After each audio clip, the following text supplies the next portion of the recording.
Kia ora, everyone.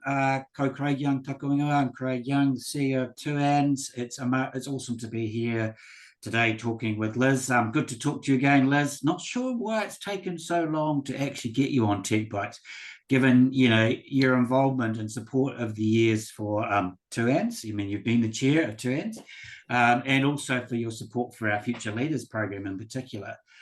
You've graciously been part of those events, you've spoken, and you had a good period of time on the board as my boss too. So that's been amazing as well. And I'm coming up to my 10th anniversary in October, actually. So it's been a good time. And it's an incredibly busy time for you in your day job, I know. So let's get started. Would you mind introducing yourself a little and including what you do for work at the moment and just some of the other things you're involved with? Kia ora, Craig, thank you, and welcome to anyone who's listening. I'm Liz. I'm the CTO and CISO at Auckland University of Technology here in Auckland, which is a really big job and it keeps me busy, very busy. I'm very lucky, and as I'm sure many of my IT leader peers will say, actually having the right team makes all the difference. So I just want to acknowledge that those of us who are fortunate enough to lead really talented technology teams are very lucky and very blessed.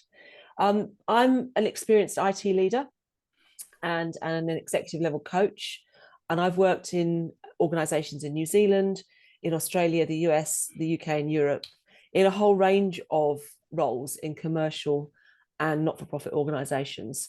Quite often people look at the CTO, CIO, CDO level and wonder how we got there. I've been in tech since, I'm not even going to tell you the year, a really long time.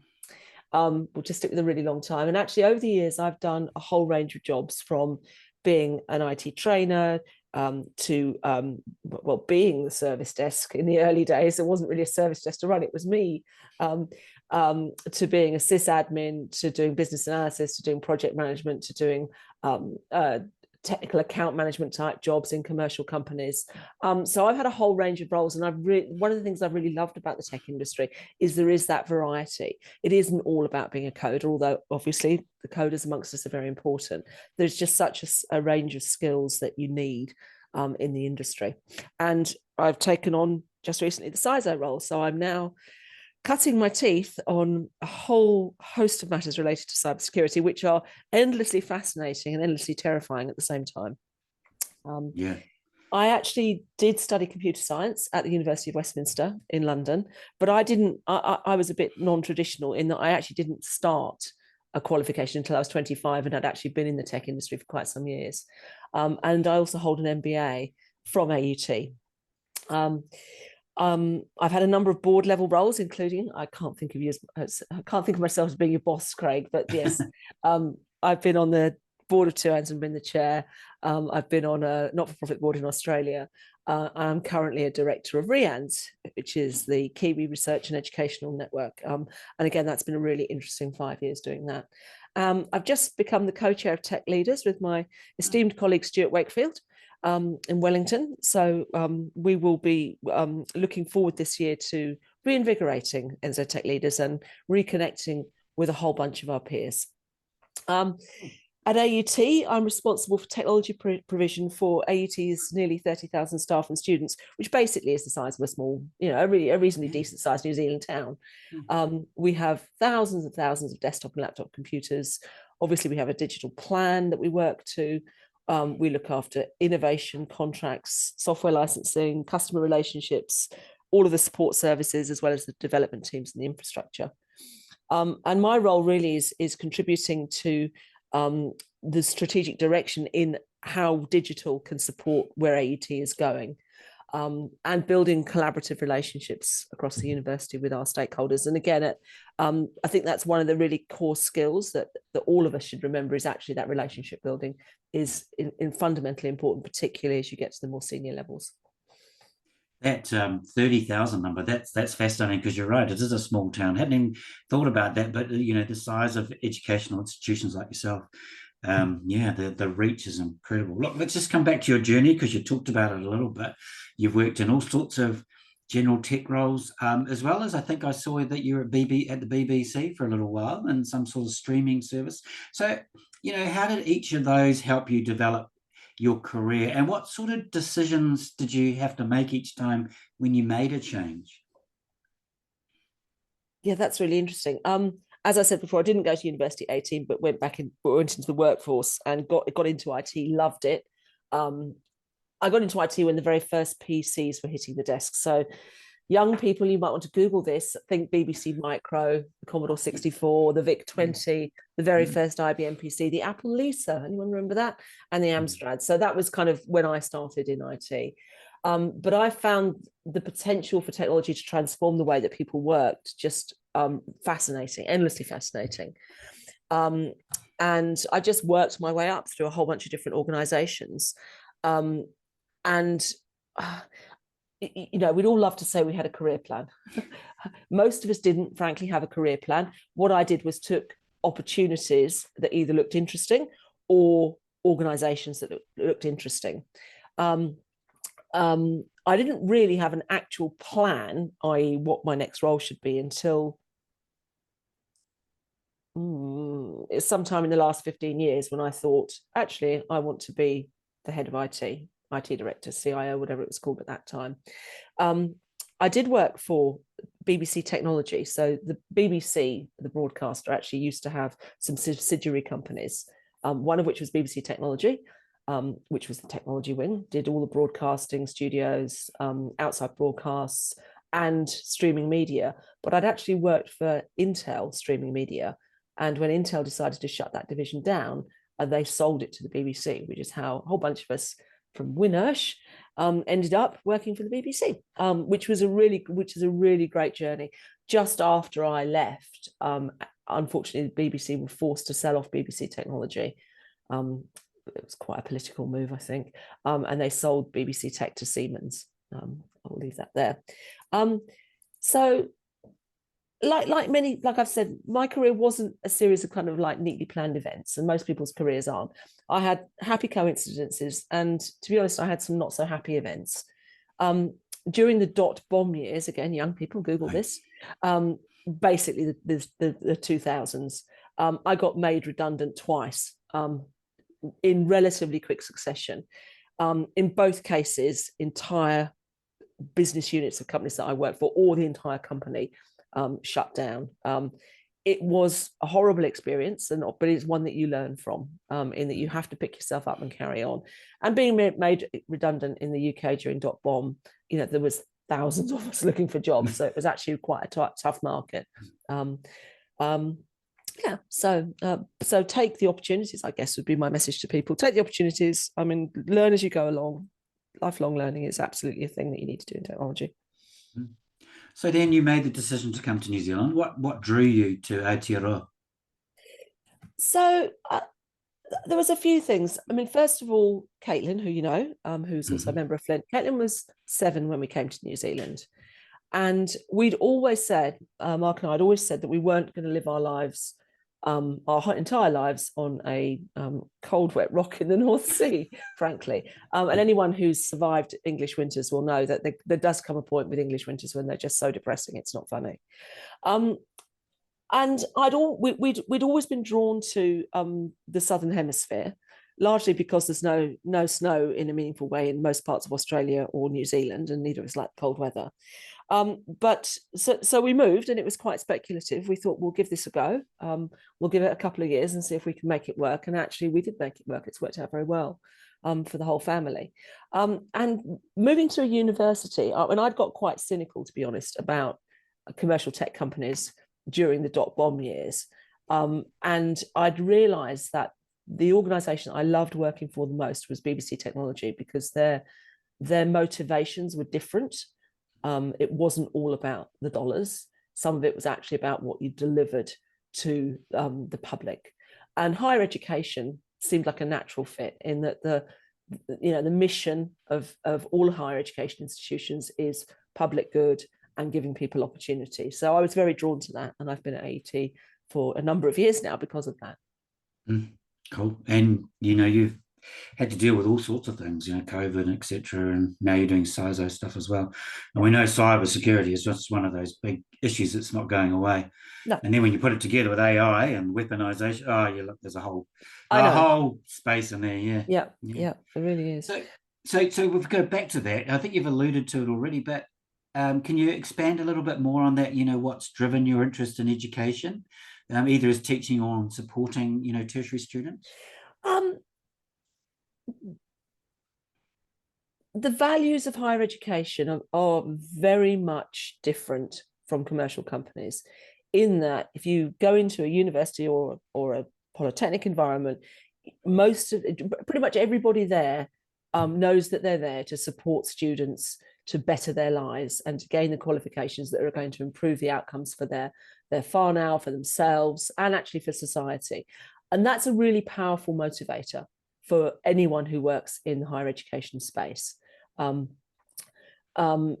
Also, being in a campus environment, obviously it was different during COVID, during the lockdowns, but being in a campus environment where if you walk through AUT, yourself, Craig, you're surrounded by, young people who are at the beginning of their careers, essentially, doing their first qualification. So the energy of the place is actually really lovely, and really, it's an energizing place to work rather than something that brings you down.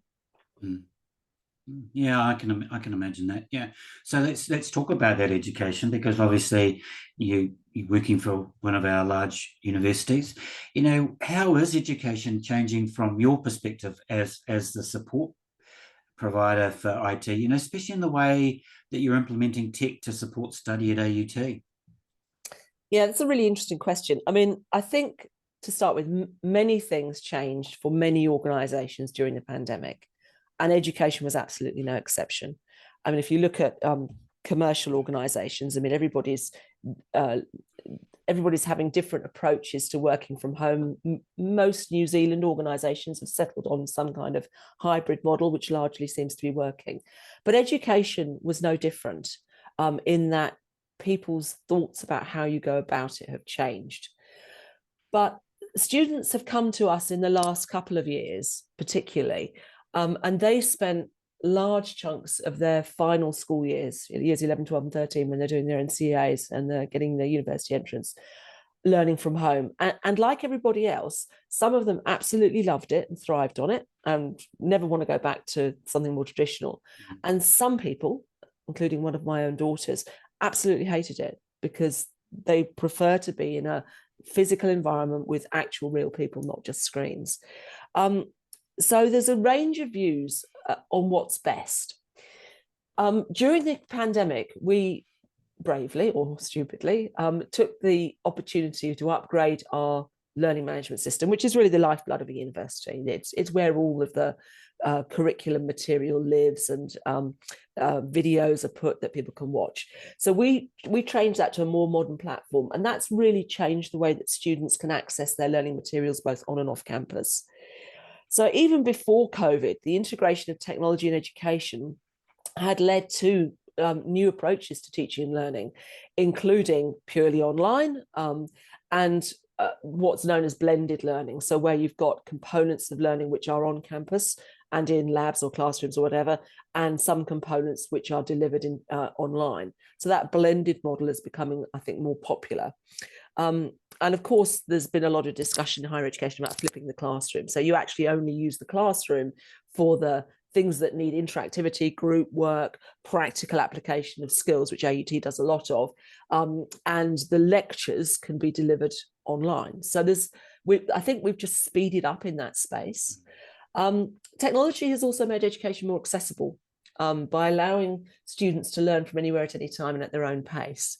And that, again, I think has speeded up because, of course, looking at the cost of living crisis that the whole world, it's not just New Zealand, the whole world seems to be suffering from at the moment.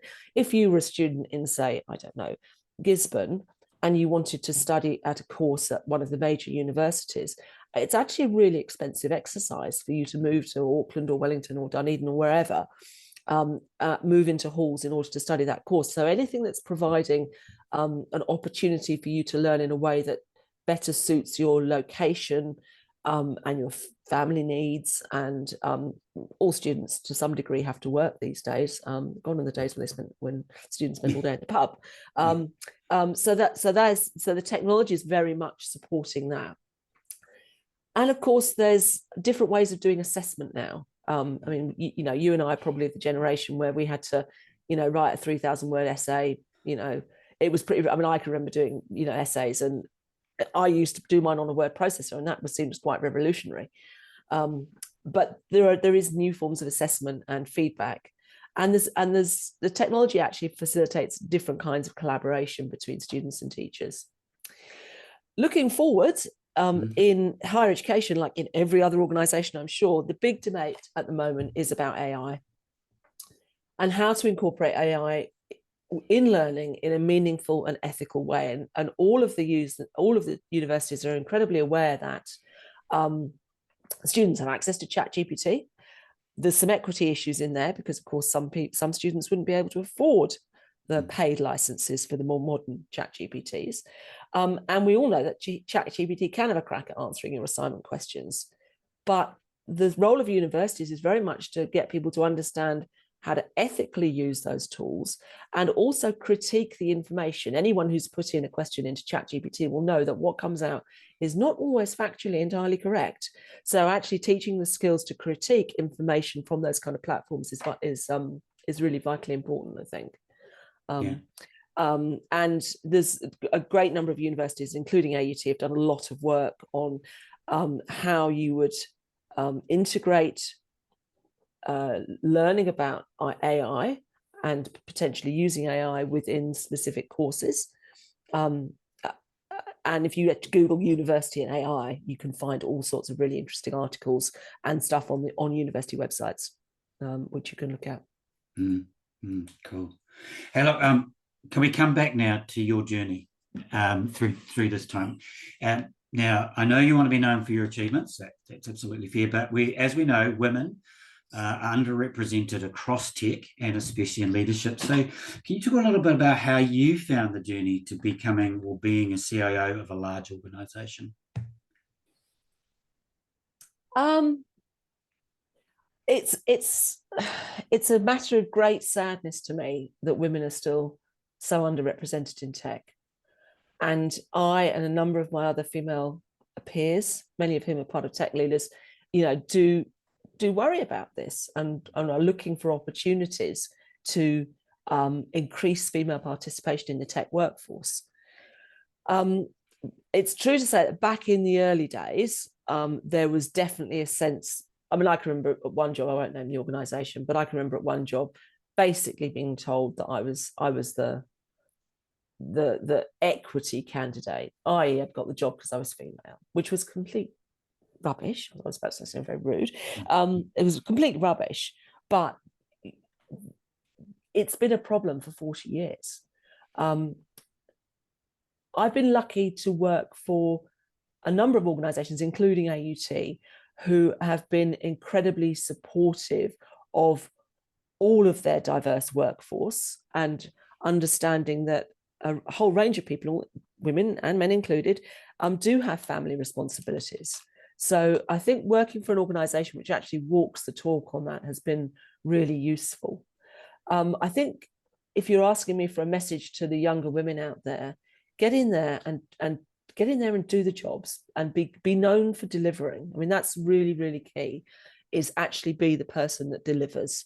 And if you aren't able to deliver something on time, go back and say, I can't get this done, I'm sorry, by Friday, but I'll have it done by another date. Nobody's ever 100% qualified for a role. And I guess that's another thing. I mean, you see these job adverts out there and they've got essentially a laundry list of what they'd like in a candidate. But no sane employer ever thinks they're going to get 100% of everything on that laundry list. But I do think there's something about women. How do I say this nicely? I see men applying for roles which they have nowhere near got enough experience for, but they're arrogant enough to think that they could do it. And equally, women do the opposite. generally. They won't apply for things because they don't think they're good enough. Whereas in actual fact, if they gave it a crack, they'd probably get an interview and they might even get the job. So, there is something in there. But I think that actually just taking the opportunities when they come along, even if they look a bit sideways, and sometimes careers do go sort of sideways. I mean, mine did the same thing during COVID. I mean, I did not expect to end up as a COVID lead during a pandemic. That was not on my life plan, frankly.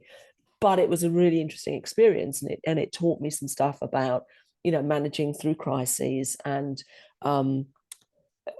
dealing with, government departments who were also trying to navigate the whole country through, what was a once in a lifetime kind of experience. I hope it's once in a lifetime. Nobody wants to go through that again. No. Do keep on learning as well. I mean, there's so much going on in the tech industry. I mean, you can never know everything. And I think that's what keeps many of us interested, is that, next year we'll all be talking about something other than AI. I don't know what the thing is yet, but I'm sure it'll be really interesting. Thanks, Liz. Look, it's been great talking to you. I do want to ask you like a personal question, man. What's your dream job if you aren't doing it already? Yeah, that's a really interesting question, and you had given me a heads up that you were going to ask me this one, and I'm glad you did, actually. I would have liked to have been a journalist. Now, possibly that would not have been a very sensible career path, given what's unfortunately going on in our media industry. Yeah. But yes, I mean, I'd always wanted to be a journalist or a writer of some description. And actually, I'd have liked to have done something in the arts space. Either arts management or actually creating art. I mean, I used to, many years ago, I learned to make stained glass windows. And actually, knowing that you were going to ask me that question made me realize that I could still have my dream job or do my dream thing at some other point in my life. So yeah, thanks for asking that, Craig, because I'm about to sign myself up to another stained glass window course. Oh, brilliant. Well, we've got some frames that used to be stained glass, so maybe you can come over and fill those in for us. Yeah. So look, thank you so much. Any last comments or thoughts you'd like to share before we finish up? No, other than that, thank you for the work that you've done over the years to advocate for the tech space. The amount of effort you put into the Future Leaders in Technology group is just outstanding, actually. And it's wonderful to see the people who come through that group go into their careers and do generally very well. So I think you've been a fantastic mentor to them. And I'm looking forward to the next iteration of NZ Tech Leaders. Cool. Thank you, Liz. Well, thank you, everybody, for joining us today, wherever you are watching or listening. If you're listening, you want to watch, then obviously it's on our YouTube channel. And if you want to go back and listen to this again, it'll be on every podcast app that you can think of. And of course, there is a whole history of them now. It's about 37 of these conversations that we've had with tech leaders. So once again, thank you, Liz, and mā te wā.